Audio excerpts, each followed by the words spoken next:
As you know more than anyone, when you apply for regulatory approval for drugs, you have to make sure you're hitting and reaching some of the guidelines, both on genotoxic and carcinogenic impurities. But I think the problem is that various regulatory bodies have different guidelines on some of these areas. So with the pressure, obviously, to make sure you try and get your drug approved first time, how do you think it's best to interpret some of these regulatory guidelines?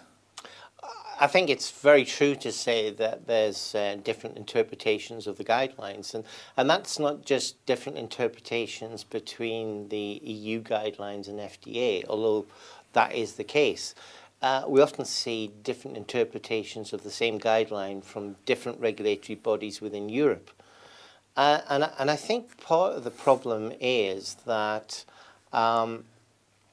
one of the easiest ways for reviewers to identify a problem of genotoxic impurities is to review the synthetic process, and they're looking for any structural alerts.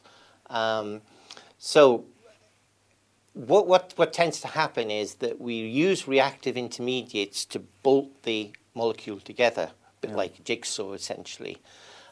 So they're reactive by design, but not only are they chemically reactive, but they're biologically reactive. And that's why we see that chemical reactivity transposed into genotoxicity and sometimes carcinogenicity.